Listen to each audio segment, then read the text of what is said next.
Alright guys, so it's actual from Source here. Today we're going to go through what I normally take in my bag. So this puppy right here has been with me for a fair few years. As you can tell, it's pretty raggedy. I use it for both gym and for footy training, so it needs to be able to have things for both. And you'll probably see what I take and why I take those. I'll make a bit more sense in a second. So we'll rip in here, so go main pocket first. So first thing's towel. You need a good towel for both gym and for footy. So, have a shower after rugby, and then if you're in the gym, wiping down your equipment, making sure you're not getting your sweat everywhere, especially on your benches and things like that. Number two, water bottle. So I've got a Yeti here. Super duper important to stay hydrated through all that, and a lot of times you're just not going to have water accessible, and you really don't want to be going through a full workout without anything to sip on. It's going to be a long day at the office. Next one we've got is a notebook. So she's pretty floppy, she's been sitting in there a while, but that's for any type of notes I want to take, anything like that. In footy meetings and things like that, it's also good to have a notebook in case, like I said, you need to write anything down pre-game. Next one's deodorant. Typical Lynx Africa.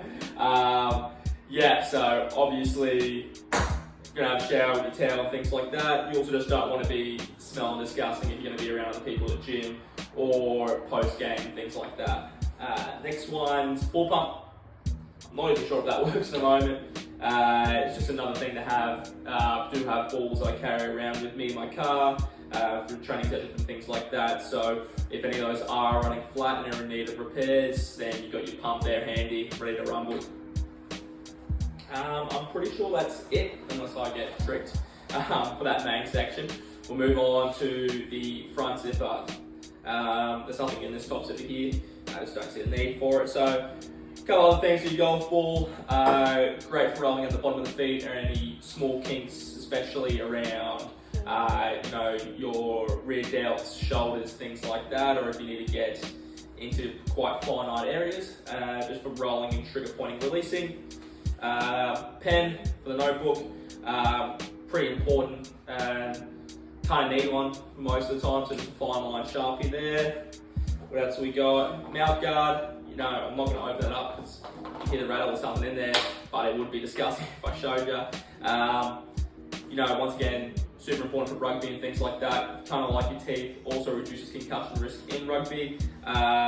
So yeah, it is pretty important to have around, just in case you get a head knock or you're playing footy and you need to wear a mouth guard. So that's always in there. Next one's just a pen. So fine line Sharpie's too fine line for my book, and then you've got a normal pen in there.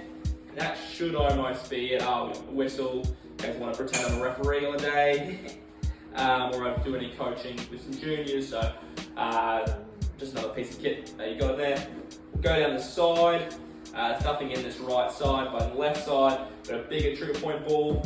So that's pretty much just doing the opposite of what the small trigger point does. So that's more for my glutes, calves, any area where it's a bit of a bigger muscle, and it's probably a bit easier to get into than the golf ball, but the golf ball probably just won't do it. And then I think I've got a spare shoelace in there, so running repairs on the match day if something does go wrong, or if my shoelace breaks at training or something like that, I've just got a spare shoelace to chuck in there and go from there. But yeah, that's my bag. That's everything in it for match day and training. So yeah.